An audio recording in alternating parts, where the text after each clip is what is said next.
आहार में प्रोटीन की कमी से कौन सा रोग होता है? स्कर्वी, रिकेट्स, क्वाशियोरकर या घेंघा? थोड़ा टाइम लीजिए, सोचिए। सीटेट एग्जाम की तैयारी कर रहे हैं ना, तो आप बिल्कुल सही जगह आए हैं। आज हम एक ऐसा टॉपिक समझने वाले हैं जिससे हर साल सवाल पूछे ही जाते हैं, भोजन और उसके घटक। तो चलिए ये पक्का करते हैं कि एग्जाम के लिए आपकी तैयारी एकदम सॉलिड हो। अब बात करते हैं शरीर के बिल्डिंग ब्लॉक्स यानी प्रोटीन की। ये ग्रोथ और रिपेयर के लिए बहुत ही ज्यादा जरूरी है। इसको ना एक मोतियों की माला की तरह सोचिए। हर एक मोती है एक अमीनो एसिड।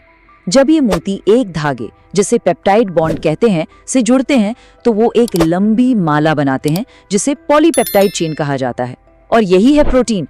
तो अमीनो एसिड, पॉलीपेप्टाइड चेन और पेप्टाइड बॉन्ड, ये 3 शब्द याद रखिएगा। प्रोटीन के काम बहुत सारे हैं। ये टूटे फूटे टिश्यूज को रिपेयर करते हैं, एंजाइम्स बनाते हैं, हीमोग्लोबिन के जरिए पूरी बॉडी में ऑक्सीजन पहुंचाते हैं और हाँ, शरीर की ग्रोथ के लिए तो ये सबसे जरूरी है ही।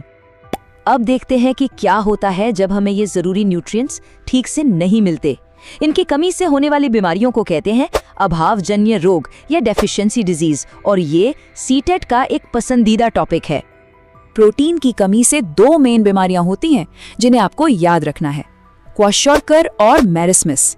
इन दोनों के बीच का फर्क बहुत जरूरी है। क्वाशियोरकर में सिर्फ प्रोटीन की कमी होती है, जबकि मेरिस्मस में प्रोटीन और कैलोरी यानी एनर्जी दोनों की कमी होती है। देखते हैं कि सीटेट के असली एग्जाम में इस टॉपिक से कैसे सवाल आते हैं। तैयार है?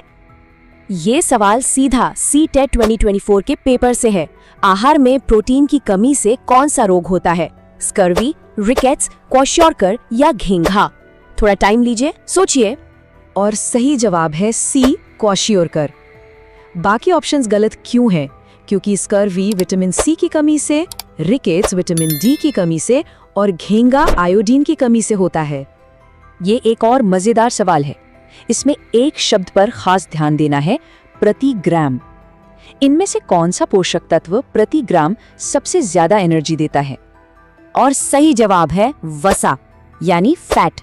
अब यहाँ एक बहुत बड़ा कंफ्यूजन होता है जिसे क्लियर करना जरूरी है। हाँ, कार्बोहाइड्रेट हमें टोटल एनर्जी का सबसे बड़ा हिस्सा लेते हैं, लेकिन अगर हम 1 ग्राम कार्बोहाइड्रेट और 1 ग्राम फैट की तुलना करें तो फैट में कई ज्यादा एनर्जी होती है। ये फर्क एग्जाम में 1 नंबर दिला सकता है। तो आज हमने भोजन और उसके घटकों को समझा। अब आखिर में एक सवाल जिसके बारे में आपको सोचना है।